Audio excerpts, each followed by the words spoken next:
Forget tanks, forget fighter jets. Ukraine is now targeting one of Russia's biggest companies. Wildberries warehouses are burning after a wave of long-range drone strikes. Kyiv says they're helping supply Russia's war effort. The Kremlin calls them civilian targets. Either way, Russia's economy is increasingly becoming the battlefield.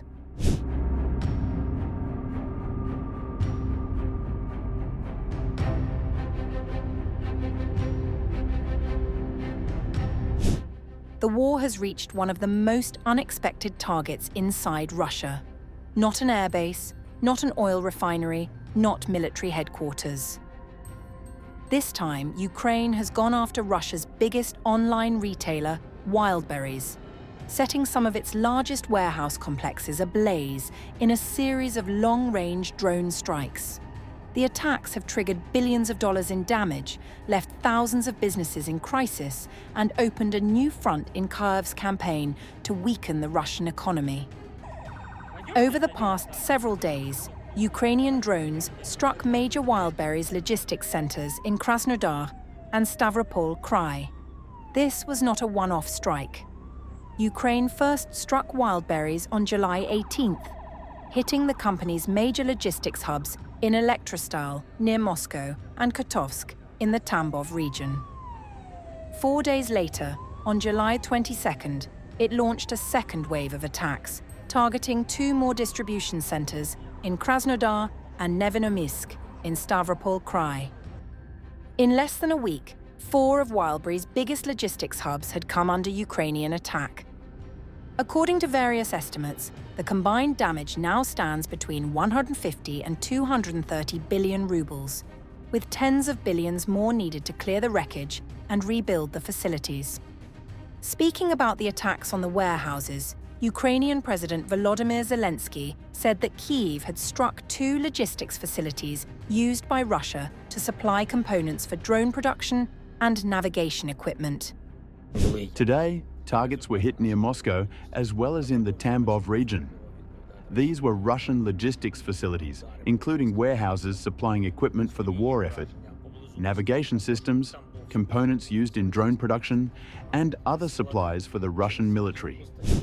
However, the Kremlin rejected the claims and denied accusations from Ukraine that Wildberries handles military supplies used for Russia's war effort. It is not true. The Kyiv regime continues to strike civilian targets. That is the terrorist nature of the Kyiv regime.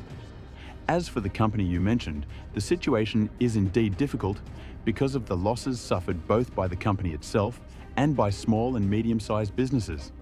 The government is dealing with this issue.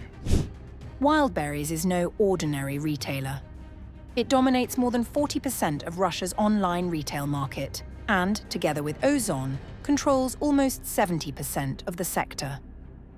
Often compared with Amazon, its influence inside Russia is arguably even greater. Annual turnover exceeds 4 trillion rubles, representing more than 10% of the country's domestic trade. The impact has been immediate. Russian social media is filled with desperate appeals from small and medium-sized business owners whose merchandise was destroyed inside the warehouses. Some reportedly lost everything. One entrepreneur is said to have taken his own life after inventory purchased with a 12 million ruble loan was reduced to ashes. Adding to the anger, Wildberries had already amended its terms of service earlier this month, removing compensation for losses caused by wartime circumstances, meaning affected sellers will receive nothing. At first glance, the warehouses appear to be civilian targets. Wildberries is best known for selling clothing, household goods, toys, and electronics. But Ukraine argues there is another side to the story. The marketplace openly sells dual-use equipment, including DJI drones, tactical gear, and drone payload release systems that can be adapted for military use. Kyiv says the platform has become part of the wider supply chain supporting Russia's expanding drone capabilities. Ukraine also points to a broader reality. Moreover, much of the military-related merchandise is hidden within seemingly civilian categories, such as auto parts or electronics.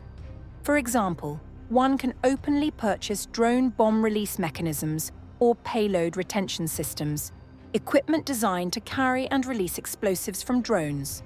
Wildberries sells them without restriction, complete with technical specifications.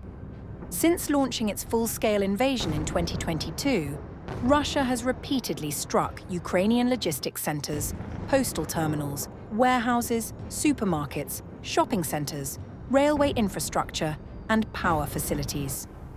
Millions of tons of humanitarian supplies, medicines, food and commercial goods have been destroyed, while entire cities have been reduced to ruins. Kyiv says its strategy has now evolved.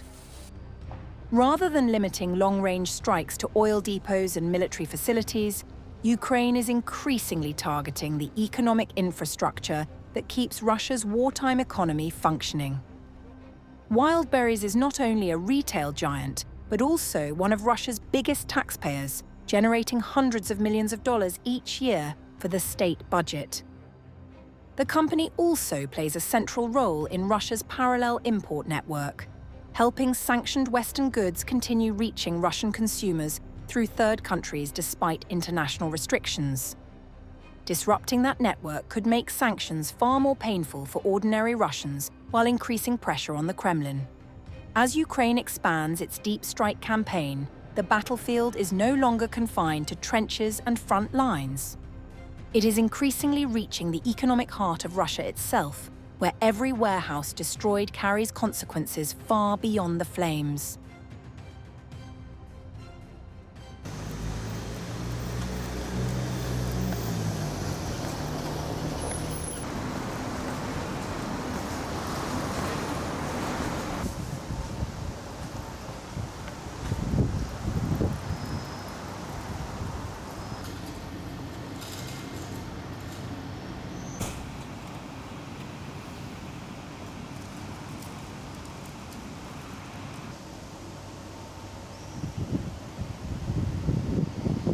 Домашние товары заказываем, бытовую химию мы очень любим заказывать, очень хорошего качества. А так, какие-то такие вот мелочи, женские всякие штучки в виде одежды. Каждый день ходим. Вот. А в связи с этими всеми пожарами там на складах, то есть у вас все нормально доставляется? Очень, очень. Каждый день идет доставка. Да. Вот. На нас это не отразилось.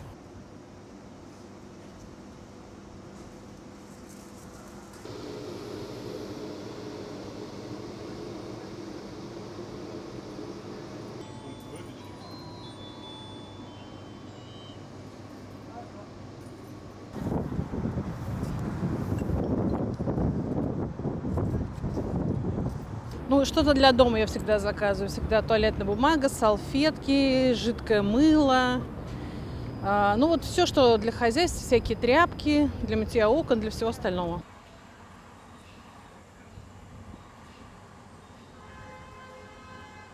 У меня есть Wildberries и Озон. Я когда услышала про пожар, я сразу на Озон перешла. В Wildberries я больше пока ничего не заказывала.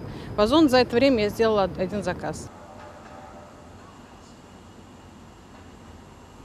Не хочу ходить в хозмаг. Я заказала, вот вышла из дома и забрала, и все.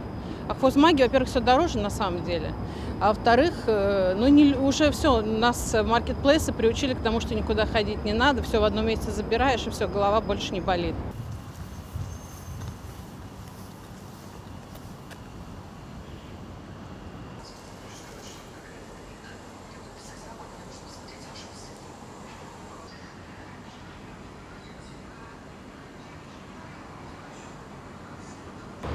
Я уверен, что будет сложнее заказать, но опять, так как я не то что сильно активный какой-то пользователь, то мне, в общем-то, не так это критично. Ну а так, да, действительно понятно, что сейчас большое количество заказов вовремя не поступят. Какие-то мелочи, какие-нибудь там сетки на окна, иногда какая-то техника, еще что-то. Ну, то есть что-то, что можно посмотреть, повыбирать удаленно, чтобы как раз не идти куда-то в профессиональные магазины.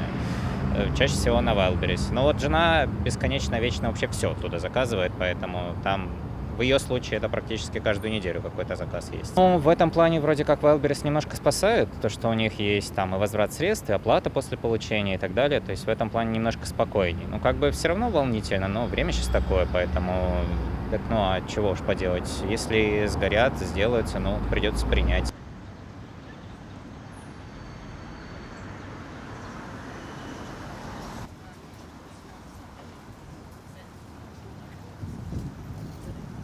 Не, ну у меня рядом с домом есть, и там даже дешевле, чем на Wildberries. Поэтому кое-что я покупаю в магазине. Но так мне нравится. Ну, полистать, что-нибудь всегда найдется, Ну, что видишь, нужно. тебе задают вопросы в связи с последними Да, нет, событиями. на меня это никак не Но повлияло. пока еще да. не ощутили. Да. Пока все доставляется.